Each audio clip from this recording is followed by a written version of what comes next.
Bismillahirrahmanirrahim. Assalamualaikum warahmatullahi wabarakatuh. Perkenalkan, nama saya Namila Batul, mahasiswi semester 4, Setiwudal Quran, Prodi Ilmu Quran dan Tafsir. Video ini dibuat atau disusun untuk memenuhi tugas ujian tengah semester pada mata kuliah Ijazul Quran.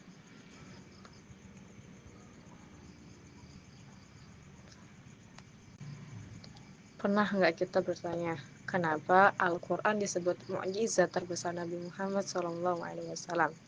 Padahal bangsa Arab saat itu adalah ahli sastra terbaik. Mereka juara dalam syair, orasi, retorika.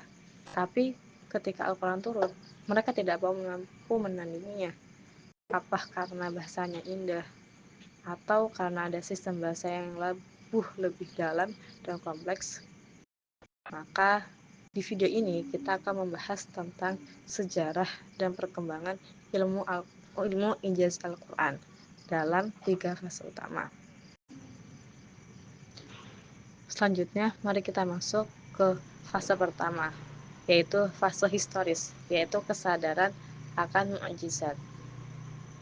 Terjadi pada abad pertama dan kedua Hijriah. Fase pertama ini dimulai sejak Al-Quran diturunkan kepada Nabi Muhammad SAW pada abad ke-7 Masehi. Dalam Quran Surat Al-Baqarah ayat 23 yang bunyinya, A'udzu billahi minasyaitonir rajim. Bismillahirrahmanirrahim. Wa in kuntum fi raibin mimma nazzalna ala 'abdina fa'tu bisuratin min mislihi wad'u syuhada'akum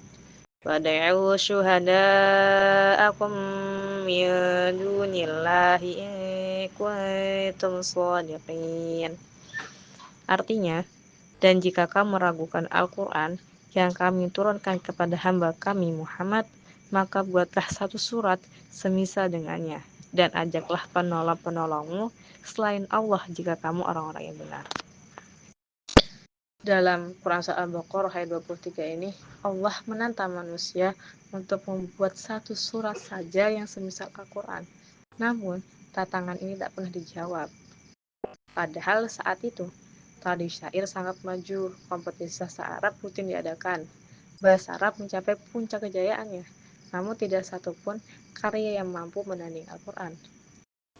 Karena pada fase ini, ijaz Al-Quran dipahami secara langsung. Belum ada teori sistematis atau ilmu ilmiah dan bersifat historis dan faktual. Dan menurut Mana Al-Qatan dalam kitab Mabnis Ulumul Quran, kemukjizatan awal Al-Quran dibuktikan melalui fakta sejarah, tidak ada tandingannya dan berhasil. Jadi pada fase ini, ijaz adalah realitas empiris, belum menjadi suatu disiplin ilmu.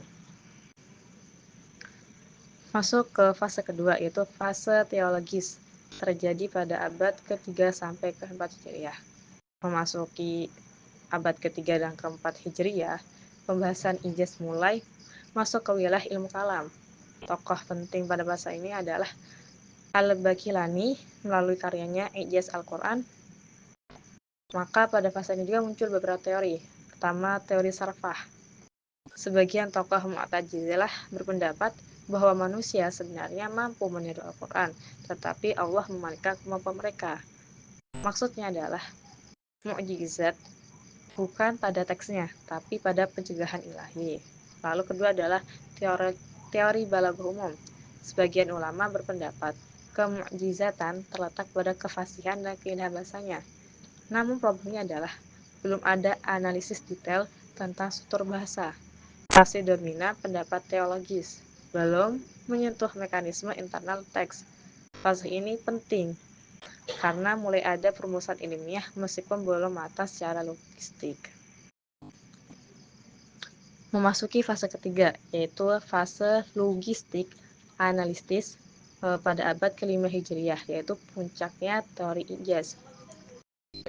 Puncak perkembangan ijaz terjadi pada abad ke-5 Hijriyah melalui pemikiran Imam Abdul Al-Qahir Al-Jurjani. Karya momentalnya adalah Dalail Al-Ijaz dan Asrar Al-Balaghah. Disinilah teori ijaz mencapai kematangan metodologis. Teori An-Najm, teori yang dikemukakan oleh Al-Jurjani adalah kemukjizatan Al-Quran tidak terletak pada kata secara terpisah dan bukan pula pada bunyi semata, tetapi pada hubungan struktural antara lafaz dan makna dalam susunan tertentu yang sistematis. Konsep ini disebut An-Najm, artinya struktur sintaksis menentukan makna. Urutan kata memiliki fungsi sematik. Jika satu kata dipindahkan, efek makna berubah. Lalu keindahan bahasa tidak muncul dari kata itu sendiri, tapi dari cara penyusunannya sesuai tuntutan makna. Inilah yang membuat mukjizat Al-Quran mustahil ditiru, karena mukjizatnya ada pada sistem relasional bahasa yang kompleks. Teori Al-Jurjani sangat revolusioner karena satu, menggeser pembahasan dari teologi ke logistik. Yang kedua adalah meletakkan fondasi ilmu balaghah, ma'ani, bayan, badi'. Yang ketiga adalah menjadikan ijaz sebagai analisis tekstual ilmiah. Menurut Jalal ad-Din As-Suyuti dalam Al-Itqan fil Ulumul Quran, pembahasan ijaz setelah Al-Jurjani menjadi lebih sistematis dan matang. Dalam studi modern, teori Najm sering dibandingkan dengan pendekatan logistik struktural. Kemudian, jika kita simpulkan, tiga fase ini, pertama adalah fase historis, yaitu mukjizat yang dibuktikan melalui fakta sejarah. Yang kedua adalah fase teologis, yaitu mukjizat yang diperdebatkan dalam diskusur kalam. Yang ketiga adalah fase logistik, yaitu mukjizat dianalisis secara struktural dan ilmiah. Dan puncaknya adalah pada teori An-Najm yang dipelopori oleh Al-Jurjani. Penutup, sebagai mahasiswa ilmu Quran dan tafsir, memahami ijaz bukan sekedar mengetahui bahwa Al-Quran itu mukjizat, tetapi memahami bagaimana sistem bahasa Al-Quran bekerja secara ilmiah. Karena kemukjizatan itu bukan hanya menyentuh hati, tetapi juga menantang akal. Dan situlah relevansi ilmu ijaz Al-Quran sepanjang zaman. Sekian dari saya, kurang lebihnya wassalamualaikum warahmatullahi wabarakatuh.